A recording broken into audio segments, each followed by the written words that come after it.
എല്ലാവർക്കും സുഖാണെന്ന് വിചാരിക്കുന്നു. പുതിയൊരു വീഡിയോയിലേക്ക് എല്ലാവർക്കും സ്വാഗതം. അപ്പോൾ ഇന്നത്തെ വീഡിയോ എന്ന് പറയുന്നത് കഴിഞ്ഞ ദിവസം ചെയ്ത വീഡിയോയുടെ കണ്ടിന്യൂഷൻ തന്നെയാണ് കേട്ടോ. അതായത് ഞാനൊരു വീഡിയോ ചെയ്തിട്ടുണ്ടായിരുന്നു. നമ്മളുടെ ഇപ്പോൾ ഭയങ്കരമായിട്ട് എല്ലാവരും അറിഞ്ഞിട്ടുള്ളൊരു ന്യൂസാണത്. ഷൈനി എന്ന് പറഞ്ഞൊരു ചേച്ചി 2 മക്കളെയായിട്ട് ട്രെയിനിൻ്റെ മുന്നിൽ ചാടി സൂയിസൈഡ് ചെയ്തിട്ടുള്ള ആ ഒരു ന്യൂസ്. അത് കേൾക്കുമ്പോൾ തന്നെ എത്ര കഠിന ഹൃദയമുള്ള ആൾക്കാരുടെയും തകർന്നു പോകും ആ ഒരു ന്യൂസും. അതിൻ്റെ തുടർന്ന് ഒരുപാട് കാര്യങ്ങൾ പുറത്ത് വന്നിട്ടുണ്ട്. അതൊക്കെ അറിയുമ്പോൾ നമുക്ക് ഒരുപാട് വിഷമം തോന്നും അല്ലേ. ഞാൻ പറഞ്ഞല്ലോ, എൻ്റെ വീടിനടുത്ത് നടന്നൊരു സംഭവമാണിത്.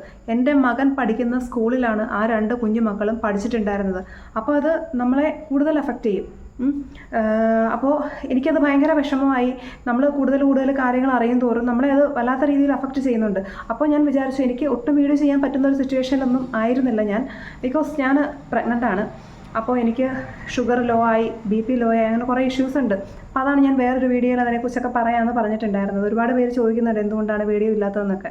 അപ്പോൾ ഞാൻ അതിൻ്റെ ഒരു എക്സ്പ്ലനേഷൻ വേറൊരു വീഡിയോയിൽ ചെയ്യാം അങ്ങനെ വിചാരിച്ച് എനിക്ക് ഒട്ടും പറ്റുന്ന ഒരവസ്ഥയിലായിരുന്നില്ല ഞാനൊരു വീഡിയോ ചെയ്തത്. ഒന്ന് ആലോചിച്ച് നോക്കി, നമ്മുടെ ഏരിയയിൽ തന്നെ അല്ലെങ്കിൽ നമ്മുടെ നാട്ടിലൊരു സംഭവം ഞാനത് വീഡിയോ ചെയ്യുമ്പം എനിക്ക് എന്തുമാത്രം റിസ്ക് ഉണ്ടാവും.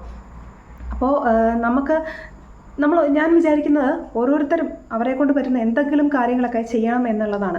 അതിപ്പോൾ പലരും യൂട്യൂബ് വഴിയാണെന്നുണ്ടെങ്കിലും ഇൻസ്റ്റഗ്രാം വഴിയാണെന്നുണ്ടെങ്കിലും ഒക്കെ പലരും ചെയ്യുന്നുണ്ട്. ഇപ്പോൾ ഇൻസ്റ്റഗ്രാമിൽ എൻ്റെ അക്കൗണ്ട് അത്യാവശ്യം റീച്ച് ഉള്ളതാണ്, നല്ല രീതിയിൽ വൈറലായിട്ടുണ്ട്. ഞാൻ ഓരോ വീഡിയോസ് ഇടുന്നത് നല്ല രീതിയിൽ 1 മില്യൺ 2 മില്യൺ ആ ഒരു രീതിയിൽ വൈറലാകുന്ന കാര്യങ്ങളാണ്. അപ്പോൾ അതിലൊക്കെയും ഞാൻ ഇത്തരം കാര്യങ്ങളൊക്കെ ഷെയർ ചെയ്യാറുണ്ട്. ഈ ഒരു ചാനൽ തുടങ്ങുന്നതിന് മുന്നേയും ഞാൻ ഇതുപോലെ സ്ത്രീകൾക്ക് വേണ്ടി ഒരുപാട് വീഡിയോസ് ഞാൻ ചെയ്തിട്ടുണ്ട്. അപ്പോൾ അതിൽ ഇൻസ്റ്റഗ്രാമിൽ അതിൽ പലപ്പോഴും നമ്മൾ എതിർത്ത് വരും. അത് കുറേ അമ്മാവന്മാരും അമ്മായിമാരും ആയിരിക്കും കേട്ടോ. കാരണം ഈ മരുമക്കൾ അനുഭവിക്കുന്ന പല പെൺകുട്ടികൾ പോയി സൂയിസൈഡ് ചെയ്തിട്ടുണ്ട് ഈ അമ്മായിയമ്മ ഇഷ്യൂസ് കാരണം. അപ്പോൾ ഞാൻ അതിനെക്കുറിച്ചൊക്കെ വീഡിയോസ് ഇടുമ്പം പലപ്പോഴും ഇൻസ്റ്റഗ്രാമിൽ അതിനെ എതിർത്തുകൊണ്ട് ഈ അമ്മായിയമ്മ അല്ലെങ്കിൽ ഈ അമ്മാവൻ ആ ഒരു ഏജ് കാറ്റഗറിയിലുള്ളവരെ എതിർത്തുകൊണ്ട് വരും. നമ്മൾ മറുപടി കൊടുത്താലും അവർക്കത് വായിക്കാൻ പോലും അറിയത്തില്ല. പിന്നെ ഇങ്ങനെ കാണുമ്പം അവർക്കത് കൊള്ളും. കാരണം അവർ ഇതൊക്കെയാണല്ലോ, ഇങ്ങനത്തെ പ്രവർത്തികളാണ് മരുമക്കളോട് ചെയ്യുന്നത്. അപ്പോൾ അവർക്കത് എന്തായാലും കൊള്ളും അല്ലേ. അതുകൊണ്ട് ഞാനതിനെ കാര്യമാക്കിയിട്ടില്ല. അതുകൊണ്ട് ഇപ്പം തുടങ്ങിയതല്ല ഞാൻ ഇങ്ങനത്തെ ടൈപ്പ് വീഡിയോ ചെയ്യാനായിട്ട്. കുറേ നാളുകൊണ്ട് തുടങ്ങിയിട്ടുള്ളതാണ്. എനിക്ക് വേറെയും യൂട്യൂബ് ചാനലുണ്ട്, പക്ഷേ അതിൽ ഇത്തരം കണ്ടൻറ്റുകളൊന്നുമല്ല. പക്ഷേ ഈ ഒരു കാര്യം ഞാൻ അതിലും ഷെയർ ചെയ്തിട്ടുണ്ട്. കാരണം ഇങ്ങനെ ഒരു കാര്യം കാണുമ്പോൾ നമുക്ക് അതിനെക്കുറിച്ച് സംസാരിക്കാതിരിക്കാൻ പറ്റില്ല. അപ്പോൾ അതിനകത്ത് ഒരു കമൻറ്റ് കഴിഞ്ഞ ദിവസത്തെ വീഡിയോയിലെല്ലാം നല്ല സപ്പോർട്ടീവായിട്ടുള്ള കമൻറ്റുകളായിരുന്നു. അതിൽ ഒരു കമൻറ്റ് മാത്രം, റാണി എന്ന് പറഞ്ഞൊരു സ്ത്രീയാണെന്ന് തോന്നുന്നു, ഞാൻ കമൻറ്റ് ഇവിടെ കൊടുക്കാം. അവസരം മുതലാക്കുകയാണെന്നോ അങ്ങനെയൊക്കെ പറഞ്ഞിട്ട് യൂട്യൂബേഴ്സ്, അവർക്ക് എങ്ങനെ പറയാൻ തോന്നുന്നു എനിക്കറിയില്ല. ഈ ഒരു ന്യൂസ്, ആ ഒരു ചേച്ചി 2 മക്കളെയും കൊണ്ട് പോയി സൂയിസൈഡ് ചെയ്ത ആ ഒരു ന്യൂസ് കേട്ടാൽ ഏതൊരു ആണായാലും പെണ്ണായാലും അവരുടെ ഹൃദയം തകർന്നു പോകും. അത്രയ്ക്ക് കണ്ണീരോടെ അല്ല നമുക്ക് ആ ഒരു ന്യൂസിനെ വായിക്കാൻ പറ്റില്ല. എന്നിട്ട് അതിനെ കണ്ടിട്ട് ഈ സ്ത്രീക്ക് ഇതെങ്ങനെ തോന്നുന്നു, യൂട്യൂബുകാർ മുതലാക്കുകയാണ് അല്ലെങ്കിൽ ഞാനിതിനെ യൂട്ടിലൈസ് ചെയ്ത് വ്യൂസ് കൂട്ടാൻ നോക്കുകയാണ്, അങ്ങനെയൊക്കെ ചിന്തിക്കുന്നത്. ഞാനാണെങ്കിൽ പോലും ഇങ്ങനെയുള്ള ഈ ന്യൂസ് ഒന്നോ അല്ല ഒരാഴ്ച കൊണ്ട് കെട്ടടങ്ങരുത്. കാരണം ഇനി ഇതേക്കുറിച്ച് ഓരോ കാര്യങ്ങൾ മുന്നോട്ട് വന്നാലേ ഇതിലെന്തെങ്കിലും ഒരു നീക്കുപോക്ക് ഉണ്ടാവുള്ളൂ. അല്ലാതെ സാധാരണ പോലെ ഒരു കാര്യം കുറച്ച് നാൾ സംസാരിച്ചിട്ട് പിന്നെ അതിനെക്കുറിച്ച് ഒരു അറിയിപ്പും ഇല്ലാതെ അങ്ങ് തേഞ്ഞു പോവാണ് പതിവ്. പക്ഷേ അങ്ങനെയല്ല. ഇത് എപ്പോഴും അപ്ഡേറ്റഡ് ആയിട്ടിരുന്നാൽ ഇതിന് എന്തെങ്കിലും ഒരു ശിക്ഷാ നടപടി കിട്ടുള്ളൂ. ഒരു ശിക്ഷ കിട്ടണ്ടേ. അല്ല ഇത്രയും ചെയ്തവന്മാരെ വെറുതെ വിട്ടിട്ട് വല്ല കാര്യമുണ്ടോ? ഇപ്പം ഇതിൽ ഈ നോബി എന്ന് പറയുന്നവനാണ് ആ ചേച്ചിയുടെ ഹസ്ബൻഡ്. അവനെ അറസ്റ്റ് ചെയ്തിട്ടുണ്ട് കേട്ടോ. അപ്പോൾ അത് ഇന്നത്തെ ന്യൂസിൽ വന്നു. അറസ്റ്റ് ചെയ്താൽ മാത്രം പോരാ, ശിക്ഷ കിട്ടണം. അതിലുപരി ആ തള്ള അവരെ സ്ത്രീ, എനിക്ക് അങ്ങനെ സംബോധന ചെയ്യാനേ തോന്നുള്ളൂ. അമ്മ എന്നുള്ള പദത്തിനൊന്നും അവർ അർഹയല്ല. അമ്മായിയമ്മ എന്ന പദത്തിന് ഒരു ചെകുത്താൻ എന്നുള്ള ഒരു ക്യാപ്ഷൻ കൊടുക്കേണ്ട ഒരു സ്ത്രീയാണ് അവർ. ഒരുപാട് ന്യൂസുകൾ നമുക്ക്, അവരൊരു സ്ത്രീയല്ലേ ഒന്നും അല്ലെങ്കിലും, ഒന്ന് ആലോചിച്ച് നോക്കിയിട്ടുണ്ടോ? ഒരു പെണ്ണിൻ്റെ ജീവിതം പലപ്പോഴും പെണ്ണുങ്ങൾ തന്നെയാണ് ഇല്ലാതാക്കുന്നത്. അത് നമുക്ക് ഏതൊരു ഇൻസിഡൻറ്റ് എടുത്ത് നോക്കിയാലും നമുക്കത് മനസ്സിലാക്കാൻ സാധിക്കും. ഓരോ പെണ്ണിൻ്റെയും ജീവിതം തകരുന്നതിൻ്റെ പുറകിൽ പലപ്പോഴും സ്ത്രീകൾ തന്നെയായിരിക്കും. ഇതിൽ കുറേ പേരുണ്ട് കേട്ടോ. ഇതിനകത്ത് ഈ ഒരു ചേച്ചി 2 കുഞ്ഞുമക്കളെയും മരണത്തിലേക്ക് തള്ളിവിട്ട ഭർത്താവ് നോബി, അയാളുടെ സഹോദരൻ ഫാദർ ബോബി, അമ്മായിയമ്മ, പിന്നെ ഒരു ജോലിക്ക് വേണ്ടി അപേക്ഷിച്ചിട്ട് കാരിത്താസ് ഹോസ്പിറ്റൽ ഫ്രീ സർവീസ് 1 ഇയറിലേക്ക് ഫ്രീ സർവീസ് ചെയ്യണം എന്നൊക്കെ പറയുന്നുണ്ട്. കാരിത്താസ് ഹോസ്പിറ്റലൊക്കെ നമ്മുടെ ഇവിടെ അടുത്താണ്. അപ്പോൾ ഷൈനിക്ക് എതിരെ പിന്നെ ഇവർ കേസ് കൊടുത്തിട്ടുണ്ടായിരുന്നു. പോലീസ് കേസ് കൊടുത്തപ്പോഴും സ്റ്റേഷനിൽ ഒത്തുതീർപ്പിന് ശ്രമിച്ചപ്പോഴൊക്കെയും കേസ് കോടതിയിലേക്ക് വിടിയിച്ചതും കിട്ടാനിരുന്ന ജോലി പോലും സ്വാധീനം ഉപയോഗിച്ച് കളഞ്ഞതും നോബിയുടെ സഹോദരനായ വൈദികൻ ആണെന്ന് പറയുന്നു. അയാളുടെ പേര് ബോബി എന്നാണ്, Bobby C Baby. Home parish Chungam. ഇയാളെയും അറസ്റ്റ് ചെയ്യണം. ഇയാളിപ്പോൾ നാട്ടിലില്ല, പുറത്താണ്. ഇയാളെ ഉടനെ നാട്ടിലെത്തിക്കണം. അതിനുള്ള കാര്യങ്ങളൊക്കെ നടക്കുന്നത് എന്താണ് ഓരോ ന്യൂസ് വഴി അറിയാൻ സാധിക്കുന്നത്. ഒരു പെണ്ണിൻ്റെയും 2 കുഞ്ഞു മക്കളുടെയും ജീവിതം ഇല്ലാതാക്കിയിട്ട് ഇവനെയൊക്കെ ജീവിക്കാൻ അനുവദിക്കണോ? ആ തള്ളെ അവിടെ ഇനി സൂക്ഷിച്ച് അവർക്കൊക്കെ എന്താണ് ഇനി കിട്ടാനായിട്ടുള്ളത് ഈ വയസ്സനാം കാലത്ത്? ഓരോ ഇപ്പം പെൺകുട്ടികൾ പലപ്പോഴും വിവാഹത്തിന് താല്പര്യമില്ല, അല്ലെങ്കിൽ വിവാഹം കഴിക്കാൻ പേടിയാവുന്നു എന്നും പറഞ്ഞ് പലരും പുറകോട്ട് വലിയാണ്. എന്തുകൊണ്ടാണ് കാര്യം? കല്യാണം കഴിക്കാനായിട്ട് അല്ലെങ്കിൽ കഴിപ്പിക്കാനായിട്ടൊക്കെ ഇവരൊക്കെ ഭയങ്കര തിരക്ക് കൂട്ടും. ആണുങ്ങളുടെ വീട്ടുകാരും അല്ലെങ്കിൽ അമ്മയും അച്ഛനും എല്ലാവരും കൂടി പെണ്ണിനെ കെട്ടിക്കൊണ്ട് വീട്ടിൽ വരും. കുറച്ച് നാൾ കുഴപ്പമില്ലാതെ പോവും. അത് കഴിഞ്ഞിട്ടുണ്ടെങ്കിൽ അവളെ ഇട്ടങ്ങ് തട്ടും. പിന്നെ 2 കുഞ്ഞുങ്ങളെയും കൈ കൊടുത്തിട്ട് അവളെ ഒന്നിനും കൊള്ളുവല്ലാതെ ആക്കിയിട്ടങ്ങ് പോവാണ്. എന്നുവെച്ചാൽ ഒരു സ്ത്രീ എന്ന് വെച്ചാൽ അവൾ മാക്സിമം സഹിക്കും, ക്ഷമിക്കും കുഞ്ഞിന് വേണ്ടി. അല്ലെങ്കിൽ കല്യാണം കഴിഞ്ഞു, അവളുടെ കയ്യിൽ പൈസ ഇല്ല, ചിലപ്പോൾ അവളുടെ കരിയർ സാക്രിഫൈസ് ചെയ്തിട്ടുണ്ടാവാം കുഞ്ഞു മക്കൾക്ക് വേണ്ടി. കുഞ്ഞു മക്കളായിരിക്കാം. പിന്നെ അറിയാം, കയറി ചെന്നാലും സ്വന്തം വീട്ടിൽ ചിലപ്പോൾ തന്നെ സപ്പോർട്ട് ചെയ്യില്ല. അങ്ങനെ 100 സാഹചര്യങ്ങൾ കണക്കിലെടുത്ത് അവളെപ്പോഴും ഏതൊരു എക്സ്ട്രീം വരെയും സഹിക്കുന്നവളായിരിക്കും. പക്ഷേ ഈ ഒരു സഹനം പലപ്പോഴും പലരും യൂട്ടിലൈസ് ചെയ്യുകയാണ് ചെയ്യുന്നത്. ഇനിയിപ്പോൾ ഇതൊക്കെ കഴിഞ്ഞ് ഒന്ന് പ്രതികരിച്ച് തുടങ്ങിയിട്ടുണ്ടെങ്കിൽ അവൾ അഹങ്കാരി അങ്ങനെ ഇങ്ങനെയാണെന്ന് പറഞ്ഞുകൊണ്ട് ആ രീതിയിൽ സ്വന്തം വീട്ടുകാർ പോലും കുറ്റപ്പെടുത്തും. അത് ഉറപ്പാണ്. കാരണം എനിക്കിങ്ങനെയൊക്കെ ഒരു പ്രശ്നങ്ങളൊക്കെ എൻ്റെ വീട്ടിലുണ്ട് എന്നും പറഞ്ഞ് സ്വന്തം വീട്ടുകാരോട് പറഞ്ഞിട്ടുണ്ടെങ്കിൽ നീ എന്ത് വന്നാലും അവിടെ ക്ഷമിച്ച് സഹിച്ച് നിൽക്ക് എന്ന് മാത്രമേ വീട്ടുകാർ പറഞ്ഞു കൊടുക്കാറുള്ളൂ, അല്ലേ? എനിക്കൊട്ടും പറ്റുന്നില്ല, ഞാൻ ജീവിച്ചിരിക്കില്ല, എനിക്ക് പറ്റാത്ത അവസ്ഥയാണെന്ന് പറഞ്ഞാൽ പോലും വീട്ടുകാർ അവിടെ പിടിച്ചു നിർത്തും. ഇനിയിപ്പോൾ ഇതെല്ലാം കളഞ്ഞ് ഒരു നിവൃത്തിയില്ലാതെ സ്വന്തം വീട്ടിലോട് കയറി ചെന്നിട്ടുണ്ടെങ്കിലോ കുറച്ച് നാളൊന്നും വലിയ കുഴപ്പം കാണത്തില്ല. പക്ഷേ കുറേ കഴിയുമ്പോഴത്തേക്ക് ഉണ്ടല്ലോ ഈ വീട്ടുകാരുടെ തനി സ്വരൂപം അങ്ങ് മാറും. എന്തെങ്കിലുമൊക്കെ ഒരു പ്രശ്നങ്ങളുണ്ടായി എന്തെങ്കിലും ഒരു അഭിപ്രായം ഈ ഒരു പെൺകുട്ടി പറഞ്ഞിട്ടുണ്ടെങ്കിൽ അപ്പോൾ പറയാം, ഇതല്ലേ നിൻ്റെ സ്വഭാവം, പിന്നെ എങ്ങനെയാണ് ഈ രീതിയായിരിക്കും നീ അവിടെ കാണിക്കുന്നത്, അതുകൊണ്ടായിരിക്കും വെറുതെ അല്ല അവരിങ്ങനെയൊക്കെ പെരുമാറുന്നത്, വെറുതെ അല്ല നിനക്ക് ദേഷ്യമുണ്ട്, നിനക്ക് അങ്ങനെയുണ്ട് ഇങ്ങനെയുണ്ടെന്നും പറഞ്ഞുകൊണ്ട് ഇല്ലാത്ത കുറേ പ്രശ്നങ്ങൾ ഈ പെൺകുട്ടിയുടെ നിലയിലും വയ്ക്കും. അവസാനം എനിക്ക് വീട്ടുകാരും ഇല്ല, അവരും ഇല്ല, ഇവരും ഇല്ല, കരിയറും ഇല്ല, പൈസയില്ല, ഒന്നുമില്ല എന്ന് വിചാരിക്കുന്ന ഒരു അവസ്ഥയിലായിരിക്കും ഈ സൂയിസൈഡിലേക്ക് പോകുന്നത്. മരിച്ചു കഴിഞ്ഞിട്ട് നീതി കിട്ടണം, അങ്ങനെ കിട്ടണം, ഇങ്ങനെ കിട്ടണം എന്ന് പറഞ്ഞ് ക്യാമറയുടെ ഫ്രണ്ടിൽ ഇരുന്ന് കരഞ്ഞിട്ട് കാര്യമില്ല. അവൾ ജീവിച്ചിരിക്കുന്ന സമയത്ത് നിൻ്റെ അവസ്ഥ എന്തായിരുന്നാലും കുഴപ്പമില്ല, നിൻ്റെ കൂടെ ഞാനുണ്ട് എന്നും പറഞ്ഞിട്ട് സപ്പോർട്ട് ചെയ്യുന്ന ഒരു വീട്ടുകാരുണ്ടെന്നുണ്ടെങ്കിൽ ചിലപ്പോൾ ഒരു പക്ഷേ പല പെൺകുട്ടികളും ഇന്നിപ്പോൾ ഈ ഒരു ഭൂമിയിലുണ്ടായാനെ. എനിക്ക് പലപ്പോഴും തോന്നിയിട്ടുള്ളത് അങ്ങനെയാണ് കേട്ടോ. അതുകൊണ്ട് നമ്മൾ മെഡിറ്റേഷനും കാര്യങ്ങളും അതും ഇതൊക്കെ ചെയ്യും. പക്ഷേ ചില സമയത്ത് നിലനിർത്തുന്ന ഒരു അവസ്ഥയൊക്കെ ഉണ്ടാവും.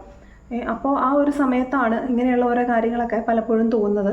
എപ്പോഴും ഒരാളെ സംസാരിക്കാനായിട്ട് നിങ്ങൾക്ക് ആരോടെങ്കിലും സംസാരിക്കാനുണ്ടെന്നുണ്ടെങ്കിൽ, അല്ലെങ്കിൽ നിങ്ങളോട് ആരെങ്കിലും നിങ്ങളോട് സമയം ചോദിക്കുകയാണെന്നുണ്ടെങ്കിൽ ദയവ് ചെയ്ത് അവൈലബിൾ ആവുക. ചിലപ്പോൾ നിങ്ങളുടെ ഒരു നിമിഷം മതിയായിരിക്കും അവരെ ഒന്ന് ജീവനോടെ നിലനിർത്താനായിട്ട്. എനിക്ക് പലപ്പോഴും അനുഭവം ഉള്ളതാണ്. ഒരുപാട് പേരെ ഞാൻ പറഞ്ഞില്ല, ഞാൻ കൗൺസിലിങ്ങും കാര്യങ്ങളൊക്കെ ചെയ്തിട്ടുണ്ടായിരുന്ന സമയത്ത് പലപ്പോഴും ഒന്ന് സംസാരിച്ചാൽ തീരുന്ന, അല്ലെങ്കിൽ കേട്ടിരിക്കാൻ ഒരാൾ, അല്ലെങ്കിൽ ഒന്ന് ഹഗ്, എനിക്കൊന്ന് കെട്ടിപ്പിടിച്ച് എൻ്റെ പ്രശ്നങ്ങൾ കേൾക്കാൻ ഒരാൾ മതി എന്ന് ചിന്തിക്കുന്ന സ്ത്രീകളുണ്ട് പലപ്പോഴും. അപ്പോൾ ഇതൊന്നുമില്ല, എനിക്കൊന്നുമില്ല, ഈ ലോകത്തിന് ഒരു പ്രതീക്ഷയും ഇല്ല, ഒന്നുമില്ല, ആരും സപ്പോർട്ടില്ല എന്ന് വിചാരിക്കുന്നിടത്താണ് പലപ്പോഴും ഇല്ലാതാകുന്നത് പല സ്ത്രീകളും. പിന്നെ ഒന്നാമത്തെ കാര്യം പ്രതികരിക്കാനായിട്ട് പഠിക്കുക എന്നുള്ളതാണ് കേട്ടോ. പല അച്ഛനമ്മമാരും പ്രത്യേകിച്ച് പണ്ടത്തെ പെൺമക്കളെ ആരെന്ത് പറഞ്ഞാലും മിണ്ടരുത്, ഒരക്ഷരം പോലും സംസാരിക്കരുത് എന്ന് പറഞ്ഞ് മാത്രമാണ് വളർത്തുന്നത്. എനിക്ക് തോന്നുന്നു ഇപ്പോഴത്തെ പേരൻസ്, 90s പേരൻസ് ഒക്കെ കുറച്ച് മാറി തുടങ്ങിയിട്ടുണ്ട്. പെൺമക്കളെ കുറച്ചും കൂടി ആക്റ്റീവാക്കി എടുക്കാൻ തോന്നിയിട്ടുണ്ട്. പക്ഷേ എൻ്റെ ഒരു ചെറുപ്പ കാലഘട്ടത്തിലൊക്കെ ആരെന്നാ പറഞ്ഞാലും മിണ്ടരുത്, ആരെന്ത് പറഞ്ഞാലും കേട്ടോണം, ആ ഒരു രീതിയിലുള്ള വളർത്തി വന്നിട്ടുള്ളത്. പക്ഷേ അതെനിക്ക് ഒരിക്കലും ഉപകാരപ്രദമായിട്ടില്ല എൻ്റെ ലൈഫിൽ. ആരെന്ത് പറഞ്ഞാലും എനിക്ക് കേട്ട് നിന്നിട്ട് അതെല്ലാം റിസീവ് ചെയ്ത് ഞാൻ മെൻ്റലി തകർന്നതല്ലാതെ എനിക്ക് അതുകൊണ്ട് ഒരു യൂസും ഉണ്ടായിട്ടില്ല. ഞാൻ എന്ന് തിരിച്ച് പറഞ്ഞിട്ടുണ്ടോ, അല്ലെങ്കിൽ എനിക്ക് എൻ്റെ കാര്യങ്ങൾ അങ്ങനെയല്ല, എന്നോടിങ്ങനെ ചെയ്യരുത്, എന്നോടിങ്ങനെ പെരുമാറരുതെന്ന് ഞാൻ എന്ന് പറയാൻ പഠിച്ചോ അന്ന് തൊട്ടാണ് എൻ്റെ ലൈഫ് മാറി തുടങ്ങിയിട്ടുള്ളത്. അതുകൊണ്ട് എല്ലാവരും ഈ ഒരു കാര്യം പ്രാക്ടീസ് ചെയ്ത് തുടങ്ങുക. ആവശ്യമില്ലാത്ത രീതിയിൽ നമ്മളോട് ആരെങ്കിലും പെരുമാറിയാൽ അവിടെ റിയാക്ട് ചെയ്യാൻ പഠിക്കുക. അപ്പോൾ ഈ ഒരു വീഡിയോ ചെയ്തപ്പോൾ ഇങ്ങനെയുള്ള കുറേ കാര്യങ്ങളും കൂടി പറഞ്ഞു തന്നേ ഉള്ളൂ. കാരണം നമുക്കിങ്ങനെ ഒരു വീഡിയോ ചെയ്തപ്പോൾ തന്നെ ഒരുപാട് പേര് മെസ്സേജ് അയക്കുന്നുണ്ട്. ഞാൻ പറഞ്ഞില്ല, എനിക്ക് വേറൊരു ചാനലുണ്ട്, പിന്നെ ഇൻസ്റ്റാഗ്രാം ഉണ്ട്, അതിലൊക്കെ എനിക്ക് ഒരുപാട് മെസ്സേജുകൾ വരുന്നുണ്ട്. പക്ഷേ എൻ്റെ ഒരു ബോഡി സിറ്റുവേഷൻ ഇങ്ങനെ ആയതുകൊണ്ട് തന്നെ എനിക്ക് എല്ലാത്തിനോടും അങ്ങ് റെസ്പോണ്ട് ചെയ്യാനോ റിപ്ലൈ കൊടുക്കാനോ ഒന്നും എനിക്ക് പറ്റുന്നില്ല. അതുകൊണ്ടാണ് ഞാൻ ഇങ്ങനെയുള്ള വീഡിയോസ് ചെയ്യുന്നത് കേട്ടോ. അപ്പോൾ ഞാൻ ഇൻസ്റ്റാഗ്രാമാണ് കൂടുതൽ ആക്റ്റീവ്, അതിനകത്താണ് കൂടുതൽ വൈറലായിട്ടുള്ള വീഡിയോസും കാര്യങ്ങളും. അതിപ്പോഴല്ല, നേരത്തെ തൊട്ട് ഞാൻ ഇടുന്നതാണ് വീഡിയോസ്. അപ്പോൾ ഞാൻ ഇപ്പോഴല്ല ഇങ്ങനത്തെ കാര്യങ്ങൾ കേൾക്കാൻ തുടങ്ങുന്നതും ഒരുപാട് പെൺകുട്ടികൾ എന്നോട് ഷെയർ, അല്ലെങ്കിൽ ചേച്ചിമാരും എല്ലാം, അതായത് എന്നെക്കഴിഞ്ഞും വയസ്സിന് ഇളയ ആൾക്കാരാണെന്നുണ്ടെങ്കിൽ, എൻ്റെ ഏജ് അല്ലെങ്കിൽ എന്നെക്കഴിഞ്ഞും മൂത്ത ആൾക്കാരൊക്കെ അവരുടെ പല പ്രശ്നങ്ങൾ എന്നോട് ഷെയർ ചെയ്തിട്ടുണ്ട്. അങ്ങനെയുള്ള അനുഭവങ്ങൾ എനിക്ക് ഉണ്ടായിട്ടുണ്ട്. എൻ്റെ ലൈഫിൽ ഞാൻ പല കാര്യങ്ങളും എക്സ്പീരിയൻസ് ചെയ്തിട്ടുണ്ട്. അപ്പോൾ ആ ഒരു എക്സ്പീരിയൻസ് കൊണ്ടാണ് ഞാൻ ഇങ്ങനെയുള്ള കാര്യങ്ങൾ പറയുന്നത് കേട്ടോ. അപ്പോൾ ഇങ്ങനെയുള്ള വീഡിയോസ്, അതായത് ഈ ഒരു ആത്മഹത്യ, ട്രെയിനിന് മുന്നിൽ ചാടി ആ ചേച്ചി 2 കുഞ്ഞുമക്കൾക്കും വേണ്ടി ഇനിയിപ്പോൾ നീതി കിട്ടണം എന്ന് പറഞ്ഞിട്ടൊന്നും ഒരു കാര്യമില്ല. അവർ പോകാനുള്ളത് പോയി അല്ലേ. ജീവിച്ചിരുന്നപ്പോൾ കിട്ടാത്ത എന്ത് നീതിയാണ് എനിക്ക് കിട്ടാൻ പോകുന്നത്? നിങ്ങൾ എപ്പോഴെങ്കിലും ആലോചിച്ചിട്ടുണ്ടോ? എല്ലായിടത്തും കമൻറ്റും അതും ഇതൊക്കെ കാണുന്നുണ്ട്, ഇനി നീതി കിട്ടണം അങ്ങനെ എങ്ങനെയാണെന്നൊക്കെ. അവർ ജീവിച്ചിരുന്നപ്പം ഈ ഒരു നീതി കിട്ടണമെന്ന് 4 ആൾക്കാരെ വിചാരിച്ചിട്ടുണ്ടായിരുന്നെങ്കിൽ അവരിപ്പോൾ ഇന്നിവിടെ ജീവിച്ചിരുന്നേനെ. അപ്പം ഒരാൾ പോയി മരിക്കാൻ ഒരാളെ കൊണ്ട് ചിന്തിപ്പിക്കുന്ന അത്രയും ദ്രോഹം ഒരാളോട് ചെയ്തിട്ടുണ്ടെങ്കിൽ അവരുടെ അവസ്ഥയൊന്ന് ആലോചിച്ച് നോക്കിയേ. ആ 3 മക്കളുമായിട്ട് റെയിൽ പാളത്തിൽ കെട്ടിപ്പിടിച്ചിരുന്നു എന്നാണ് ന്യൂസിൽ വന്നത്. അവർ 3 പേരും കൂടി കെട്ടിപ്പിടിച്ചിരുന്നു, നടുക്ക് അമ്മയും അപ്പുറത്തും ഇപ്പുറത്തും 2 മക്കളുമായിട്ട് കെട്ടിപ്പിടിച്ചിരിക്കുമായിരുന്നു എന്നാണ് ന്യൂസിൽ വായിക്കാൻ സാധിച്ചത്. അപ്പോൾ ആ 2 മക്കളുടെ അവസ്ഥയും ആ അമ്മയുടെ മാനസികാവസ്ഥയും ഒന്ന് ആലോചിച്ച് നോക്കാം. ഒരു മകനുണ്ട് ബാക്കി. ആ മകൻ അനുഭവിക്കുന്ന മാനസിക സംഘർഷം എത്രമാത്രം ഉണ്ടായിരിക്കും, അതിനെ അവനെ മുന്നോട്ട് ഏതൊക്കെ രീതിയിൽ ബാധിക്കും, ഇതൊക്കെ ആരെങ്കിലും ആലോചിച്ച് നോക്കിയിട്ടുണ്ടോ?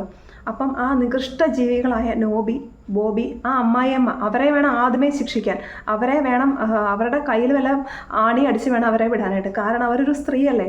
അവർക്കോ അവരുടെ മകൾക്കോ അല്ലെങ്കിൽ അവരുടെ വീട്ടിൽ ആർക്കെങ്കിലുമാണ് ഇതുപോലെ സംഭവിച്ചിട്ടുണ്ടായിരുന്നെങ്കിൽ അവർ സഹിക്കുമോ? അപ്പം ഒരു പെണ്ണൊന്നും ഇങ്ങനെ ഈ ഒരു ഫാമിലി തന്നെ ഇല്ലായ്മ ചെയ്താൽ ഇവരെ ഒന്നും വെറുതെ വിടാനേ പാടില്ല. അപ്പോൾ എന്തെങ്കിലും ഒരു നീക്കുപോക്ക്, അതായത് വെറുതെ ഒരു അറസ്റ്റ് അങ്ങനെയുള്ളതല്ല, അറസ്റ്റ് ചെയ്ത് അതിന് പ്രോപ്പറായിട്ടുള്ള ഒരു പണിഷ്മെൻറ്റ് കൊടുത്തിരിക്കണം. പ്രോപ്പറായിട്ടുള്ളൊരു പണിഷ്മെൻറ്റ് കൊടുക്കാത്തത് കൊണ്ട് തന്നെയാണ് ഇങ്ങനെയുള്ള കാര്യങ്ങളൊക്കെ വീണ്ടും ഉണ്ടാവുന്നത്. ഇനി സ്കൂളിൽ പോലും ഇപ്പോൾ എല്ലാ സ്കൂളുകളിലും ജസ്റ്റ് പാഠങ്ങൾ പഠിപ്പിച്ച് പോകുന്നതേ ഉള്ളൂ. അല്ലാതെ അവരുടെ ഒരു കുഞ്ഞിനെ ഡീപ്പായിട്ടൊന്ന് മനസ്സിലാക്കാനായിട്ട് ഒരു കൗൺസിലിംഗ് സെക്ഷനോ അങ്ങനെയുള്ള കാര്യങ്ങളൊക്കെ കൂടി അക്കാഡമിക്സിൽ ആഡ് ചെയ്യുകയാണെന്നുണ്ടെങ്കിൽ ഓരോ കുട്ടികളും വീട്ടിൽ ഒരുപാട് പ്രശ്നങ്ങൾ ഫേസ് ചെയ്യുന്നവരായിരിക്കും അല്ലേ.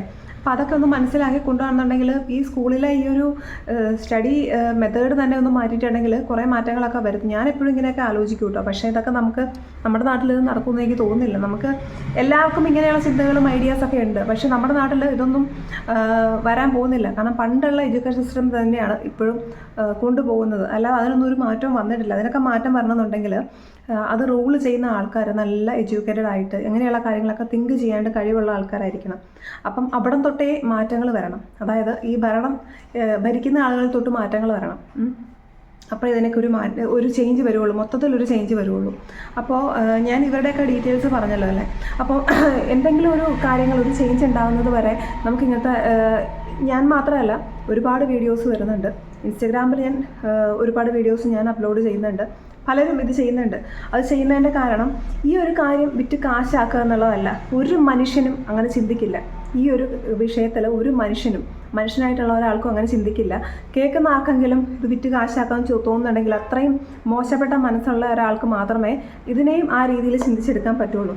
കാരണം അവർക്ക് എന്തെങ്കിലും ഒരു നീതി കിട്ടണം. മരിച്ചു പോയി കഴിഞ്ഞിട്ട് നീതി കിട്ടണമെന്ന് പറയുന്നതിൽ എത്രത്തോളം അർത്ഥമാണെന്ന് എനിക്കറിയില്ല. പക്ഷേ എന്നിരുന്നാലും ആ ദുഷ്ടന്മാരെ വെറുതെ വിടാൻ പാടില്ല അല്ലേ. അതല്ലേ വേണ്ടത്. അപ്പോൾ അതിനുവേണ്ടിയാണ് എല്ലാ സോഷ്യൽ മീഡിയ പ്ലാറ്റ്ഫോംസിലും ഇതുപോലത്തെയുള്ള വീഡിയോസ് വന്നുകൊണ്ടിരിക്കുന്നത്. നിങ്ങൾ മാക്സിമം ഷെയർ ചെയ്യുക. കാരണം ഇതെല്ലാവരും അറിയണം. ഇവനെ ഒന്നും രക്ഷപ്പെടാൻ അനുവദിക്കരുത്. ഇവനെന്ന് പറയുന്നത് ഇവൻ്റെ ഒരു ഫാദർ ഉണ്ടല്ലോ അബ്രോഡുള്ളത്, പിന്നെ ആ തള്ള, അവരെയും ഞാൻ ഒരു സ്ത്രീകളെ ഇങ്ങനെ ഈ തള്ള ഒന്നും സംബോധന ചെയ്യാറില്ല കേട്ടോ. പക്ഷെ അവർ ഈ ഒരു വിളി പോലും അർഹിക്കുന്നില്ല. അത്രയ്ക്ക് മോശപ്പെട്ട ഒരു സ്ത്രീയാണ്. ഞാൻ പറഞ്ഞില്ലേ, പല സ്ത്രീകളുടെയും പ്രശ്നങ്ങൾ എടുത്തു നോക്കിയിട്ടുണ്ടെങ്കിൽ ഒരുപാട് സ്ത്രീകളുടെ പ്രശ്നങ്ങളുടെ പുറകിൽ ഒരു സ്ത്രീ തന്നെ ആയിരിക്കും. ഒരു സ്ത്രീയുടെ കണ്ണീരിൻ്റെ പുറകിൽ മറ്റൊരു സ്ത്രീ തന്നെ ആയിരിക്കും എന്നുള്ളത് സത്യമായിട്ടുള്ളൊരു കാര്യമാണ് കേട്ടോ. അപ്പം ഏതൊരു കേസ് എടുത്ത് നോക്കിയാലും അതിനുള്ളിലൊക്കെ നമുക്കത് മനസ്സിലാക്കാണ്ട് സാധിക്കും. അതുകൊണ്ട് ഇനിയും ഇങ്ങനെയുള്ള ഇഷ്യൂസൊക്കെ ഫേസ് ചെയ്യുന്ന ആൾക്കാർ, ഫാമിലിയിലൊക്കെ ഫേസ് ചെയ്യുന്ന ആൾക്കാരുണ്ടെന്നുണ്ടെങ്കിൽ, ഞാനിതിനെക്കുറിച്ചൊക്കെ ഞാൻ പറഞ്ഞില്ല, ഞാൻ കൂടുതലും ഇൻസ്റ്റാഗ്രാമിലാണ് പോസ്റ്റ് ചെയ്യാറുള്ളത് കേട്ടോ. ഈ ഒരു ചാനലിൽ അങ്ങനെയുള്ള കാര്യങ്ങളൊന്നും ഞാൻ ഇടുന്നത് വളരെ കുറവാണ്. അപ്പോൾ എനിക്ക് പറയാനുള്ളത്, നമ്മളെല്ലാം കേട്ട് സഹിച്ചും ക്ഷമിച്ചും നിന്നിട്ടുണ്ടെങ്കിൽ നമ്മൾ ഒരിടത്തും എത്തില്ല. നമ്മൾ ഡൗൺ ആയി പോകത്തേ ഉള്ളൂ. ഒരിക്കലും നമ്മുടെ മെൻ്റൽ ഹെൽത്ത് ഗ്രോ ചെയ്യത്തില്ല. നമ്മൾ ഡൗൺ ആയി പോകത്തുള്ളൂ. ആരൊക്കെ എന്തൊക്കെ പറഞ്ഞാലും, നമ്മളെത്ര അബ്യൂസ് ചെയ്താലും, നമ്മളെത്ര അവഗണിച്ചാലും, നമ്മളെത്ര മോശമായിട്ട് പറഞ്ഞാലും പലരും പറയും പ്രതികരിക്കരുത്, അവർ പ്രായമായവരല്ലേ, അവരെന്ത് വേണമെങ്കിലും പറഞ്ഞോട്ടെ എന്ന് പറയും. ഇപ്പോൾ നമ്മുടെ സ്വന്തം വീട്ടിൽ വന്നിട്ട് നമ്മുടെ സ്വന്തം അച്ഛനും അമ്മയോടും ഒരു പെൺകുട്ടി പറയുകയാണ്, എനിക്കിങ്ങനെയൊക്കെ അനുഭവങ്ങളുണ്ട്, എന്നോട് എൻ്റെ അമ്മായിമ്മ വളരെ മോശമായിട്ടാണ് പെരുമാറുന്നതെന്ന് പറഞ്ഞാൽ സ്വന്തം വീട്ടിലെ പാരൻസ് എന്തായിരിക്കും പറഞ്ഞു തരിക? അവർ പ്രായമായവരല്ലേ, നീ അങ്ങ് വിട്ടുകളാ, നീ അങ്ങ് ക്ഷമിച്ചേക്ക് എന്നേ പറയുള്ളൂ. നിങ്ങൾ എപ്പോഴും ചിന്തിച്ചിട്ടുണ്ടോ, ഈ പ്രായമായവർക്ക് അല്ലെങ്കിൽ വിവരമില്ല, സംസാരിക്കാൻ അറിയത്തില്ല എന്ന് ഈ പറയുന്ന ഇവർ മറ്റുള്ളവരോട് ഏറ്റവും ബെസ്റ്റായിട്ടായിരിക്കും പെരുമാറുന്നത്. ഈ മരുമകളോട് അല്ലെങ്കിൽ ഈ മരുമകളുടെ വീട്ടുകാരോട് പ്രത്യേക ഒരു കാറ്റഗറി അവർ വെച്ചിട്ടുണ്ടാവും. അവരോട് മാത്രമായിരിക്കും അവരുടെ മോശം വേർഷനിൽ പെരുമാറുന്നത്.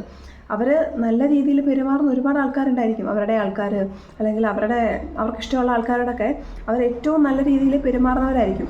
അപ്പം എങ്ങനെ പെരുമാറണം, എങ്ങനെ സംസാരിക്കണം എന്ന് അറിയാത്തത് കൊണ്ടൊന്നും അല്ല, ഇവിടെ ഇങ്ങനെ മതി, ഇവിടെ ഇതിൻ്റെ ആവശ്യമേ ഉള്ളൂ, ഇവിടെ റെസ്പെക്റ്റിൻ്റെ ആവശ്യമില്ല എന്നുള്ള ചിന്തയാണ് അതിന് കാരണം. അപ്പോൾ നമ്മൾ ചിന്തിക്കേണ്ടത്, നമ്മൾ എന്ത് കേട്ടാലും മിണ്ടാതെ അതിനെല്ലാം ഇങ്ങനെ വിഴുങ്ങിക്കൊണ്ടിരിക്കരുത്. നമുക്ക് പറ്റാത്ത കാര്യങ്ങൾ വന്നിട്ടുണ്ടെങ്കിൽ ഒന്ന് റിയാക്ട് ചെയ്ത് തുടങ്ങുക. അത് എനിക്കറിയില്ല എന്ന് ഈ ഒരു ചിന്താഗതിയൊക്കെ മാറും എന്നുള്ളത്. ഞാൻ എപ്പോഴും പറയുന്നതല്ലേ, നമ്മൾ മെഡിറ്റേഷൻ കാര്യങ്ങളൊക്കെ ചെയ്യുന്നുണ്ട്, ശരിയാണ്. എന്നിരുന്നാലും പ്രതികരിക്കേണ്ടടുത്ത് പ്രതികരിക്കണം. ഞാനത് ആദ്യത്തെ വീഡിയോ തൊട്ടേ ഞാൻ പറയാറുണ്ട്. നമുക്കിഷ്ടമില്ലാത്ത കാര്യങ്ങൾ നമ്മുടെ കൺട്രോൾ നമ്മുടെ കയ്യിൽ തന്നെയാണ്. നമ്മുടെ ലൈഫ് നമ്മളാണ് ജീവിക്കേണ്ടത്. അതിൽ നമുക്ക് നല്ല രീതിയിൽ മാന്യമായിട്ട് നമ്മുടെ ലൈഫിനെ കൊണ്ടുപോകാൻ പറ്റും. അതിൽ അനാവശ്യമായിട്ട് വന്നു കയറുകയും നമ്മളെ ഇറിറ്റേറ്റ് ചെയ്യുകയും നമ്മളെ ജീവിക്കാൻ പോലും അനുവദിക്കാത്ത രീതിയിൽ നമ്മളെ ശല്യപ്പെടുത്തുകയും ചെയ്യുന്ന ആൾക്കാരുണ്ടെന്നുണ്ടെങ്കിൽ നമുക്കവരെ പറഞ്ഞു നിർത്താം. പ്രതികരിക്കേണ്ടടുത്ത് പ്രതികരിക്കുക, സംസാരിക്കേണ്ടടുത്ത് സംസാരിക്കുക. എന്നാൽ മാത്രമേ നമ്മുടെ ലൈഫിൽ ഒരു ചേഞ്ച് ഉണ്ടാകുകയുള്ളൂ. അതിൽ ഒരു മാറ്റവുമില്ല. ഞാൻ എപ്പോഴും പറയുന്നത്, നിങ്ങൾക്ക് തീരെ പറ്റാത്തൊരു സിറ്റുവേഷൻ ആണെന്നുണ്ടെങ്കിൽ ഒരാളോട് സംസാരിക്കുക. ഒരു കൗൺസിലിങ്ങോ എന്തെങ്കിലും ഒരു സൈക്കോളജിസ്റ്റിനെ കണ്ട് സംസാരിക്കുന്നതൊക്കെ വളരെ ഹെൽപ്പ് ചെയ്യും. അതൊക്കെ നാണക്കേടാണെന്നോ അതിന് ഭയങ്കര തുക ചിലവാകുന്നോ അങ്ങനെയൊന്നും വിചാരിക്കേണ്ട. അതൊക്കെ പറ്റും, അതൊക്കെ എല്ലാവർക്കും ചെയ്യാവുന്ന ഒരു കാര്യമാണ്. മാക്സിമം നിങ്ങൾക്ക് നേരിട്ട് ഒരു സൈക്കോളജിസ്റ്റിനെ കണ്ട് കൺസൾട്ട് ചെയ്യാൻ പറ്റുമെങ്കിൽ അതായിരിക്കും ഏറ്റവും പ്രോപ്പർ വേ. എനിക്കിനി മുന്നോട്ട് ജീവിക്കാൻ പറ്റില്ല, ചിലപ്പം കയ്യിൽ പൈസ ഒന്നും ഉണ്ടായിരിക്കില്ല, മുന്നോട്ട് പോകാൻ ഒരു വഴി ഉണ്ടായിരിക്കില്ല, കുറച്ച് നാൾ ചിലപ്പോൾ അങ്ങനെയൊക്കെ ആയിരിക്കും. പക്ഷേ അത് മാറും. എപ്പോഴും ഒരാളുടെ ലൈഫും ഒരേപോലെ ആയിരിക്കത്തില്ല, ഉറപ്പായിട്ടും. അതുകൊണ്ട് കുറച്ച് നാൾ നമ്മളൊന്ന് സ്ട്രഗിൾ ചെയ്താലും കുറച്ച് കഴിയുമ്പോൾ നമ്മുടെ ലൈഫിൽ ഒരുപാട് ചേഞ്ചസ് വരും. ആ ചേഞ്ചസ് വരുത്താൻ നമ്മളെ കൊണ്ട് പറ്റും. അത് നമ്മളുടെ സ്ട്രെങ്ത്തും നമ്മുടെ കോൺഫിഡൻസും നമ്മുടെ ഒരു മെൻ്റലി നമ്മൾ എത്രമാത്രം സ്റ്റേബിൾ ആകുന്നോ അതിനനുസരിച്ചിട്ടേ പറ്റുള്ളൂ. അപ്പോൾ ഈ ഇതിൽക്കൂടെ പോകുന്ന നെഗറ്റീവ്സ് എല്ലാം നമ്മൾ റിസീവ് ചെയ്തുകൊണ്ടിരുന്നാൽ നമുക്ക് ഒരിക്കലും നമ്മുടെ പേഴ്സണലി അല്ലെങ്കിൽ നമുക്ക് മെൻ്റലി നമുക്കൊരു ഗ്രോത്ത് ഉണ്ടാവില്ല. നമ്മളെന്താണ് നോക്കുക, നമുക്കൊരു മെൻ്റലി ഒരു ഗ്രോത്ത് ഉണ്ടാവണം, നമ്മൾ സ്റ്റേബിൾ ആവണം, നമുക്ക് എല്ലാ കാര്യങ്ങളും ചെയ്യാൻ പറ്റണം. ഈ എപ്പോഴും ആരും ആയിക്കോട്ടെ നമ്മളെ തളർത്താൻ നോക്കുന്ന ആൾക്കാരുടെ മുന്നിൽ ദയവ് ചെയ്ത് നിന്ന് കൊടുക്കരുത്.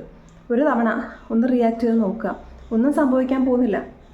ചിലപ്പോൾ അഹങ്കാരി അല്ലെങ്കിൽ തൻ്റെടി എന്നുള്ള പേരൊക്കെ വീഴുമായിരിക്കും, അല്ലെങ്കിൽ അവൾക്ക് വാശിയാണ്, അവൾക്ക് അങ്ങനെയാണ് ഇങ്ങനെയാണ് പലതും പറയുമായിരിക്കും.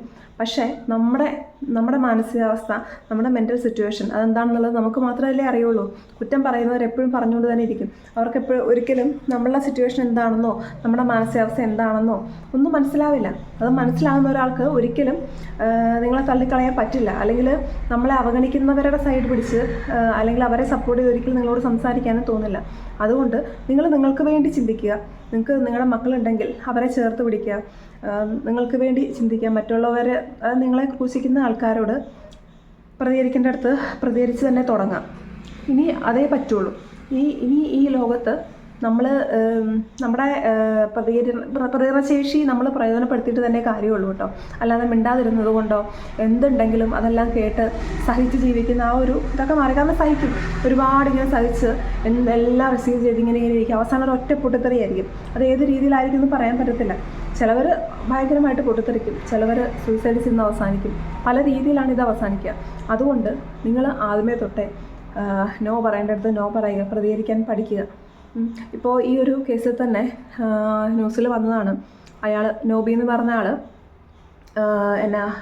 ആ ഒരു ചേച്ചീനെ, ഷൈനി എന്ന് പറഞ്ഞ ചേച്ചീനെ ഒരുപാട് ഉപദ്രവിക്കുമായിരുന്നു, ഫിസിക്കലി ഒരുപാട് അടിക്കുമായിരുന്നു, ഉപദ്രവിക്കുമായിരുന്നു, ടോർച്ചർ ചെയ്യുമായിരുന്നു എന്നൊക്കെ പറഞ്ഞ് ന്യൂസിലൊക്കെ വന്നിട്ടുണ്ട്. അപ്പോൾ ആ ചേച്ചി തിരിച്ചൊന്നും റിയാക്ട് ചെയ്യില്ലായിരുന്നു. ഒന്നും തിരിച്ചൊരു വാക്ക് പോലും മിണ്ടില്ലായിരുന്നു എന്നൊക്കെയാണ് ന്യൂസിൽ വന്നിട്ടുണ്ടായിരുന്നത്. എനിക്ക് മനസ്സിലാവാത്ത ഇത്രയും ടോർച്ചറുകൾ അനുഭവിച്ചിട്ടും ആ ചേച്ചിയുടെ സ്വന്തം വീട്ടുകാർ എന്തുകൊണ്ട് റിയാക്ട് ചെയ്തിട്ടുണ്ടായിരുന്നില്ല. അങ്ങനെ ഒരുപാട് ക്വസ്റ്റ്യൻസ് ഇങ്ങനെ ബാക്കിയായിട്ടുണ്ട്. പലതിനും ആൻസർ കിട്ടാനുണ്ട്. ചിലതിനൊന്നും മറുപടി പോലും കിട്ടില്ല. ഒന്നും മറുപടി കിട്ടാത്ത കുറേ കാര്യങ്ങളായിട്ട് ഇങ്ങനെ അവരോടുകൂടി ഇല്ലാതായി പോയി അല്ലേ. നമുക്ക് എല്ലാത്തിനൊന്നും മറുപടി കിട്ടുമെന്ന് എനിക്ക് തോന്നുന്നില്ല. പലരും അവരുടേതായിട്ടുള്ള രീതിയിൽ കുറേ നുണകൾ ചിലപ്പോൾ പടച്ചു വിടും. നമുക്ക് സത്യം എന്താണെന്ന് പോലും അറിയാൻ പറ്റില്ല. ഇതിലൊക്കെ ഉപരി ഇതെല്ലാം ബാഡ്ലി അഫക്റ്റ് ചെയ്യുന്ന ഒരു മകൻ അവിടെ ഉണ്ട്. 10-14 വയസ്സുള്ള ഒരു മകൻ. ആ ഒരു മകനെ ഇത് എത്രമാത്രം മാനസികമായിട്ട് അഫക്റ്റ് ചെയ്തിട്ടുണ്ടാകും എന്നുള്ളത് ഞാനെപ്പോഴും ആലോചിക്കാറുണ്ട്. അപ്പോൾ ഇങ്ങനെയുള്ള കുറേ കാര്യങ്ങളുണ്ട്. അതുകൊണ്ട് ദയവ് ചെയ്ത് ഞാൻ വീണ്ടും പറയുകയാണ്, നിങ്ങൾക്ക് എന്തെങ്കിലുമൊക്കെ ഇഷ്യൂസ് ഉണ്ടെന്നുണ്ടെങ്കിൽ ഉറപ്പായിട്ടും നിങ്ങൾ നിങ്ങളെ റെഡിയാക്കാൻ നോക്കുക. നിങ്ങൾ വേറെ ആരെയും നോക്കേണ്ട ആവശ്യമില്ല. നിങ്ങളുടെ മെൻ്റൽ ഹെൽത്ത്, നമ്മുടെ മെൻ്റൽ ഹെൽത്ത് ഓക്കെ ആണെന്നുണ്ടെങ്കിൽ നമുക്ക് സർവൈവ് ചെയ്യാൻ പറ്റും. മെൻ്റൽ ഹെൽത്ത് എക്സ്ട്രീംലി ഡൗൺ ആയി പോകുമ്പോഴാണ് ഇങ്ങനെയുള്ള പല കാര്യങ്ങളിലേക്കും പോകുന്നത്. ഇപ്പോൾ ചിലവർ കമൻറ്റ് സെക്ഷനിലൊക്കെ പറയാറുണ്ട്, അവർക്ക് ജോലിയൊക്കെ നോക്കിക്കൂടായിരുന്നോ, എന്തിനാണ് മക്കളെയും കൊണ്ട് ഇങ്ങനെ ഒരു പ്രവൃത്തി ചെയ്തിട്ടുണ്ടായിരുന്നതൊക്കെ. ഞാൻ ആദ്യമേ മറുപടി പറഞ്ഞതാണ് ഇതിൻ്റെ.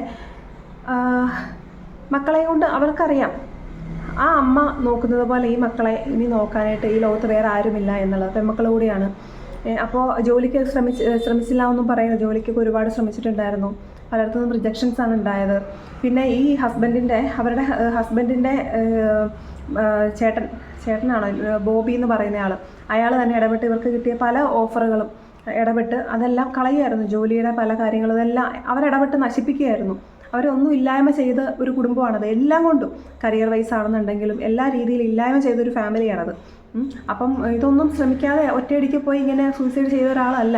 നമ്മൾ ഒരു കമൻ്റ് ഇടുമ്പം അല്ലെങ്കിൽ നമ്മളൊന്ന് ജഡ്ജ് ചെയ്യുമ്പം മൊത്തത്തിൽ അറിഞ്ഞിട്ട് വേണം പറയാനായിട്ട്. ഒന്ന് ആലോചിച്ച് നോക്കിയോ, ഒരമ്മ സ്വന്തം മക്കളെയും കൊണ്ട് ഇങ്ങനെ ഒരു കാര്യം ചെയ്യുമ്പോൾ അവരുടെ മാനസികാവസ്ഥ എത്രമാത്രം തകർന്നിട്ടുണ്ടായിരിക്കും.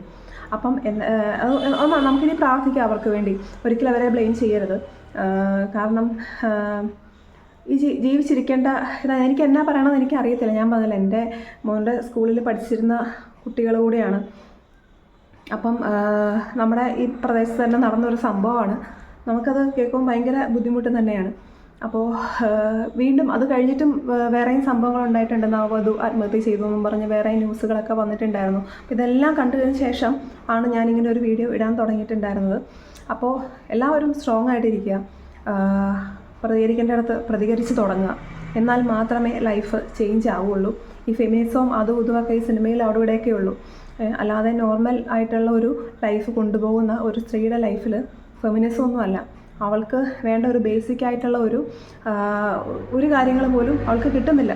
ഒരു സ്ത്രീക്ക് ബേസിക് ആയിട്ടുള്ള ഒരു നീഡ് പോലും സാറ്റിസ്ഫൈ ചെയ്യാൻ പറ്റാത്തൊരു ലൈഫാണ് പല സ്ത്രീകളും മുന്നോട്ട് കൊണ്ടുപോകുന്നത്. അപ്പം സ്ത്രീകൾക്ക് പൂർണ്ണ സ്വാതന്ത്ര്യം അങ്ങനെ ഇങ്ങനെയൊക്കെ നമ്മൾ വെറുതെയാണ്. ഇതിൻ്റെ 1% പോലും കിട്ടാത്ത സ്ത്രീകൾ ഇപ്പോഴും ഉണ്ട്. അവർ എഡ്യൂക്കേറ്റഡ് ആണ്, അങ്ങനെ ഇതൊക്കെയാണ്. പക്ഷേ ഒരു കാര്യമില്ല. അങ്ങനെയുള്ള ലൈഫ് നയിക്കുന്ന ഒരുപാട് സ്ത്രീകളുണ്ട്. അപ്പോൾ അങ്ങനെയുള്ള ആൾക്കാരൊക്കെ വീഡിയോ കാണുകയെന്നുണ്ടെങ്കിൽ നമ്മൾ സ്വയം സ്റ്റേബിൾ ആകണം എന്നുള്ളതേ ഉള്ളൂ. എനിക്ക് ഒരുപാട് കമൻറ്റുകളൊക്കെ വന്നിട്ടുണ്ട്. ഇൻസ്റ്റാഗ്രാമിലാണെങ്കിലും വരുന്നുണ്ട്. ഞാൻ കുറേ വീഡിയോസൊക്കെ അപ്ലോഡ് ചെയ്തിട്ടുണ്ട്. അതിൽ മെസ്സേജായിട്ടും കമൻറ്റായിട്ടും ഒക്കെ വരുന്നുണ്ട്. പലരും പലരുടെ പ്രശ്നങ്ങളൊക്കെ പറയുന്നുണ്ട്. നമുക്ക് സിവിയറായിട്ടുള്ള ഇഷ്യൂസ് ആണെന്നുണ്ടെങ്കിൽ ഞാൻ പറഞ്ഞല്ലോ, കഴിഞ്ഞ ദിവസത്തെ വീഡിയോയിൽ ഞാൻ പറഞ്ഞു, ഒരു കേസ് ഫയൽ ചെയ്യുന്നതുകൊണ്ട് ഒരു കുഴപ്പമില്ല. അത് വനിതാ കമ്മീഷനിലോ പോലീസ് സ്റ്റേഷനിലോ ഒക്കെ ഒരു കംപ്ലയിൻറ്റ് കൊടുത്തിടുന്നത് കൊണ്ട് അത് അവനവൻ്റെ പ്രൊട്ടക്ഷൻ കൂടിയാണ്.